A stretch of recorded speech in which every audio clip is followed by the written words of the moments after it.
Hello, welcome back to my channel. നമ്മളിന്ന് ഉണ്ടാക്കാൻ പോകുന്നത് ചിക്കൻ ഗ്രേവി മസാല. അടിപൊളി മസാലയാണ്. അപ്പോൾ ഇതെങ്ങനെ ഉണ്ടാക്കാൻ നോക്കാം. ഏറ്റവും എളുപ്പത്തിൽ ഉണ്ടാക്കാൻ പറ്റുന്ന ഒരു രീതിയാണ് പറഞ്ഞു തരുന്നത്.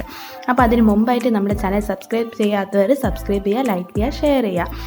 അപ്പം നമുക്ക് കമൻറ്റ് കൂടി ചെയ്യണം കേട്ടോ. ബെല്ലൈക്കൺ അടിക്കാൻ മറക്കുകയും ചെയ്യരുത്.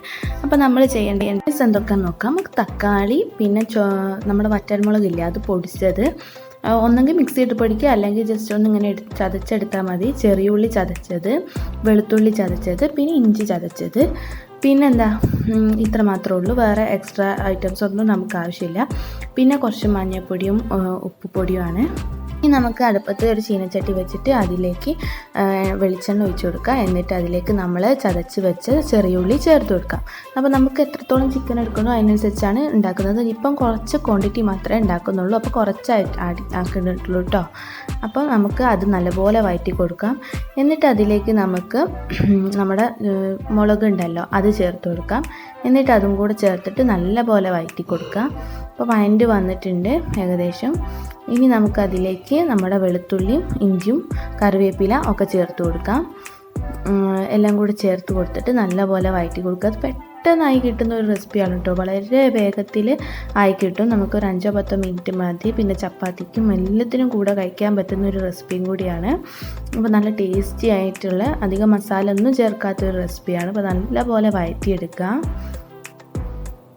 അപ്പോൾ അത് നല്ലപോലെ വഴണ്ടി വരുന്നുണ്ട്. നല്ലതുപോലെ വഴണ്ടി വന്നതിന് ശേഷം നമുക്ക് തക്കാളി കൂടി ചേർത്ത് കൊടുക്കാം. തക്കാളി കൂടി ചേർത്തിട്ട് അതൊന്ന് നല്ലപോലെ വഴണ്ടി വരണം, അതുവരെ ഇളക്കി കൊടുക്കുക. നമ്മളിതിലും വെള്ളമൊന്നും ചേർക്കുന്നില്ല കേട്ടോ. അപ്പോൾ തക്കാളിയൊക്കെ നല്ലപോലെ വഴണ്ടി വന്നിട്ടുണ്ട്.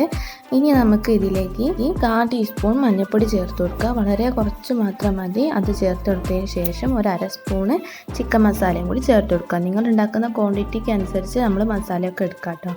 വളരെ കുറച്ച് മാത്രമേ ഉണ്ടാക്കുന്നുള്ളൂ, അതുകൊണ്ട് കുറച്ച് മതി.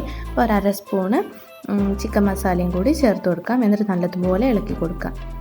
ഇനി നമുക്ക് ആവശ്യത്തിനുള്ള ഉപ്പും കൂടെ ചേർത്ത് കൊടുക്കാം. എന്നിട്ട് നല്ലതുപോലെ ഒന്ന് ഇളക്കി കൊടുക്കാം.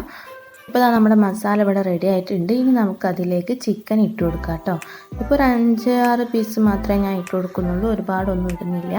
അപ്പോൾ നമുക്ക് അത്ര പീസിനുള്ള മസാലയാണ് കേട്ടോ നമ്മൾ തയ്യാറാക്കിയിട്ടുള്ളത്. അപ്പോൾ നമുക്ക് ചപ്പാത്തിക്കും ഒക്കെ ചെയ്യാൻ പറ്റിയിട്ടുള്ള നല്ലൊരു റെസിപ്പിയാണ്. ഇനി നമുക്കിതൊന്ന് അടച്ച് വെച്ചിട്ട് നല്ലപോലെ ഇളക്കി കൊടുക്കുക. എന്നിട്ട് അടച്ച് വെച്ചിട്ടൊന്ന് വേവിച്ചെടുക്കാം. നമ്മൾ വെള്ളമൊന്നും ഒഴിക്കാതെയാണ് കേട്ടോ, മീഡിയം ഫ്ലെയിമിൽ ഇട്ടിട്ടാണ് ഇത് വേവിച്ചെടുത്തിട്ടുള്ളത്. അപ്പോൾ അതാ നല്ലപോലെ ആയിട്ടുണ്ട്. ഇപ്പോൾ ചിക്കനിലുള്ള വെള്ളവും ഉള്ളിയിട്ട ആ വെള്ളവും ഒക്കെ വരുമ്പോൾ തന്നെ നമുക്ക് ആവശ്യത്തിനുള്ള ഗ്രേവി ഉണ്ടാവും. നമ്മൾ എക്സ്ട്രാ വെള്ളമൊന്നും ഒഴിക്കേണ്ട ആവശ്യം വരില്ല. അപ്പോൾ നമ്മുടെ ചിക്കൻ ഇവിടെ റെഡി ആയിട്ടുണ്ട്. നമ്മുടെ ചിക്കൻ ഗ്രേവി മസാല അടിപൊളി ടേസ്റ്റാണ്. അപ്പോൾ എല്ലാവരും ഒന്ന് ചെയ്ത് നോക്കുക. വളരെ എളുപ്പത്തിൽ ചെയ്യാൻ പറ്റിയിട്ടുള്ള ഒരു ഗ്രേവിയാണ്. അടുത്ത വീഡിയോ ആയിട്ട് നമുക്ക് വീണ്ടും കാണാം. അതുവരെ stay to my channel. Bye by.